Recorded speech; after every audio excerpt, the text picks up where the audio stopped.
बिस्मिल्लाहिर्रहमानिर्रहीम। अस्सलाम वालेकुम दोस्तों, अंदरूनी मुल्क बैरून मुल्क देखने वाले तमाम पाकिस्तानियों को अदनान गफ़्फ़ार का मोहब्बत भरा सलाम। वही हुआ ना जिस बात का डर था। सबसे पहले आप ये वीडियो देखें। मुश्ताक मेरा बेटा था और मैं उसकी अम्मी 38 साल उम्र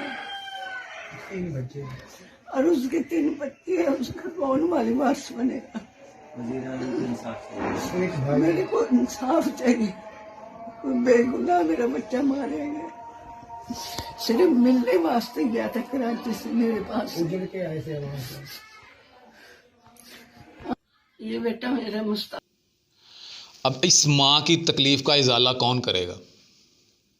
ऐसी कितनी माएँ हैं जिनकी बद्दुआएं इन लोगों को लगेंगी, इस मुआशरे को लगेंगी।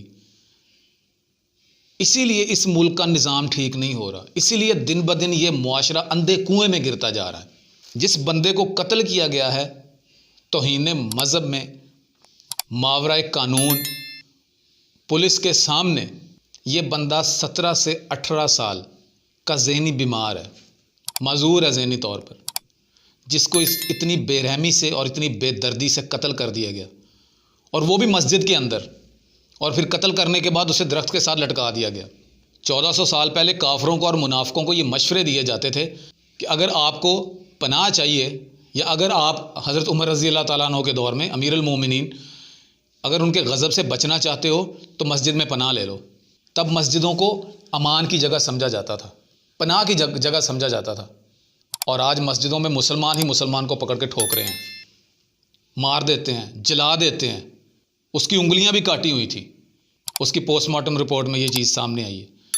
ये वाक़यात जो हैं शुरू हुए मॉब लिंचिंग वाले, जो पकड़ के मार देते हैं, ये इन्हीं की तरह, हिंदुओं की तरह, ये जो आजकल RSS वाले कर रहे हैं, या जब से ये कर रहे हैं, गुजरात के हमले, बड़ी मिसालें देते हैं हम लोग। हिंदू ये कर देते हैं जी, मुस्कान खान जिंदाबाद, उसके नारे लगाते हैं। यही काम हम लोग कर रहे हैं। वो 1 महीने से उसके भाई ने बताया जियो को इंटरव्यू देते हुए कि 1 महीना हुआ था वो कराची से यहाँ पे पाकिस्तान आया था। पहले वो अपने बड़े भाई के साथ कराची में रह रहा था। उसकी ज़हनी कैफियत की वजह से उसकी बीवी उसको छोड़ के चली गई थी। 3 उसके बच्चे हैं। कौन है उनका पुरसाने हाल? मज़हब के ठेकेदारों, जिन्होंने इस्लाम का ठेका लिया हुआ है। ये जो सियालकोट का वाक़या हुआ फैक्ट्री में, प्रियंका कुमार को जब मारा गया, उसको कत्ल किया गया, तो उसके बाद जो लोग पकड़े गए, ये मौलाना तार अशरफी साहब बता रहे हैं कि उन सबको हमने बिठा के बाकायदा पहले उनके इंटरव्यूज़ किए हैं। किसी को ठीक से कलमा नहीं आता था, किसी को नमाज नहीं आती थी, और ये नारे लगा के किसी बंदे को तौहीन रसालत या तौहीन मज़हब में मार देते हैं, कत्ल कर देते हैं। वैसे क़यामत वाले दिन हम क्या जवाब देंगे नबी करीम सल्लल्लाहु अलैहि वसल्लम को? उनके सामने खड़े होंगे ना। वो प्रियंका कुमार नीचे लेटा हुआ मिन्नतें कर रहा था, यार मैं कलमा पढ़ रहा हूँ, मैं कलमा पढ़ रहा हूँ, मैं मुसलमान हो रहा हूँ, मुझे बस जान से ना मारो। क्या हम लोग बच जाएंगे अल्लाह के गज़ब से? क्या हमें शिफा नसीब हो जाएगी जब अल्लाह के नबी हमसे ये सवाल करेंगे कि एक बंदा मुसलमान हो रहा था, कलमा पढ़ रहा था, लेकिन तुम्हारे तशद्दुद और तुम्हारे जुल्म की वजह से वो बंदा मर गया, कलमा नहीं उससे पढ़ा गया। ये किरदार दिखा रहे हैं हम। और ऊपर से पुलिस पे सुभान अल्लाह माशाल्लाह, ये सिस्टम, ये 7 लाख की जितनी हमारी आर्मी है उतनी ही पंजाब पुलिस है। पंजाब में वहाँ खड़े तमाशा देख रहे हैं। 1 दिन पहले FIR दर्ज हुई है, उसको पकड़ के ले गए हैं और किसी कमरे में बंद कर दिया। वहाँ पे फिर ये हुजूम आया, इन्होंने पत्थर मारे, उसको निकाला, फिर वहाँ पे उनके सामने मारा है। वो कोई हवाई फायरिंग कर दो, कोई शेलिंग कर दो, कोई शेल फेंक दो उनके ऊपर, कोई आंसू गैस फेंक दो, ताकि वो मुंतशिर हो सके, तुम उस बंदे को बचा सको। किसी लड़ाई में आप लोगों ने देखा होगा, अगर कोई बंदा एक बड़क भी मार देना ऊंची आवाज़ में, तो फिर भी कम से कम हुजूम एक दफ़ा साइड पे हो जाता होता कि यार क्या हो गया, कौन आ गया। कोई हवाई फायरिंग कर दो, अगर आप फायर खोल देते वहाँ पे, तो ये हुजूम कभी भी वहाँ पे ना होता, एक इंसानी जान बच जाती। लेकिन नहीं, इनको जो फंड मिलते हैं वो तो इन्होंने खाने होते हैं, इसीलिए तो इतने पेट निकाले हुए हैं आराम खा खा के। जो असम्बली में कानून पास हुआ था, या जब ये इज्तिमाई ज़्यादती वाले, या जो बच्चियों के साथ या बच्चों के साथ जो रेप केसेस होते हैं, उसमें मलिका बुखारी जो कानून लेके आई थी कि उन मर्दों को नामर्द कर दिया जाए, इस पे हमारी इस्लामी नज़रियाती कौंसिल ने भी कह दिया था कि ये शरीयत के ख़िलाफ़ है।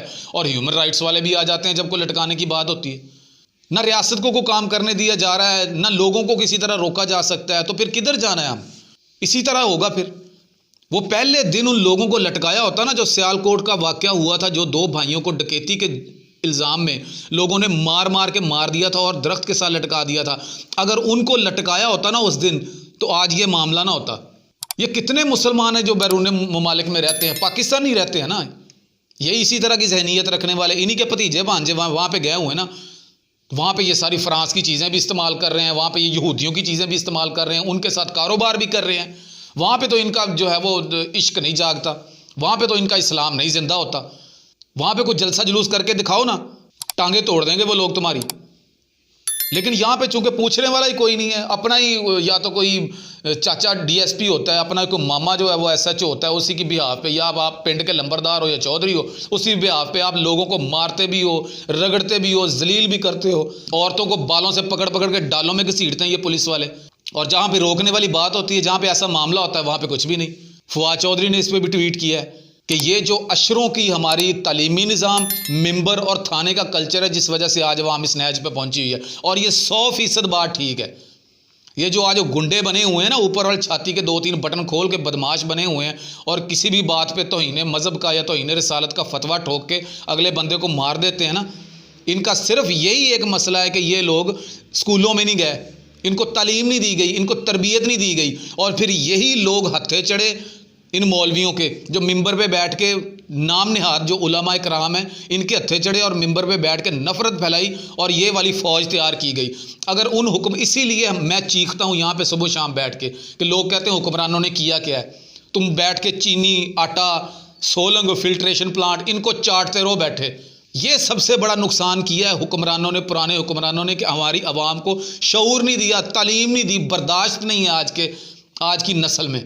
जिन लोगों को स्कूल जाना चाहिए था, वो इन्हीं मौलवियों के, इन्हीं नफरत फैलाने वाले लोगों के हत्थे चढ़ गए, फिरका परस्ती में घुस गए, और उनकी एक फ़ौज, जफ़र मौज तैयार हो गई। अब जिसका वो पूरा फ़ायदा उठाते हैं। एक बंदा उठता है, वो जनाब बन के बैठ जाता है मौलवी, 2-4 फतवे चाड़े, चलो जी मुरीद इकट्ठे किए, और किसी पे भी हल्ला बोल दिया। तालीम नहीं दी गई हम लोगों को, तालीम नहीं दी गई। आटे के बगैर भी गुजारा हो सकता है। नबी के सल्लल्लाहु अलैहि वसल्लम ने भी 3-3 दिन फाके किए हैं, सहाबा किराम ने भी फाके किए हैं, पेड़ पे पत्थर बांध के उन्होंने जंगें लड़ी हैं, लेकिन तरबियत में कभी कोई कमी नहीं आने दी थी, तालीम पूरी दी थी। आज जो भी ये मीडिया वाले जाते हैं, माइक उठा के पहुंच जाते हैं बाज़ारों में। पहले तो बेवकूफ़ी ये है, कॉमन सेंस ये नहीं है लोगों में कि जिस बाज़ार में वो महंगाई के बारे में इंटरव्यू करने जा रहे हैं, वो बाज़ार पहले से खचाखच भरा होता है।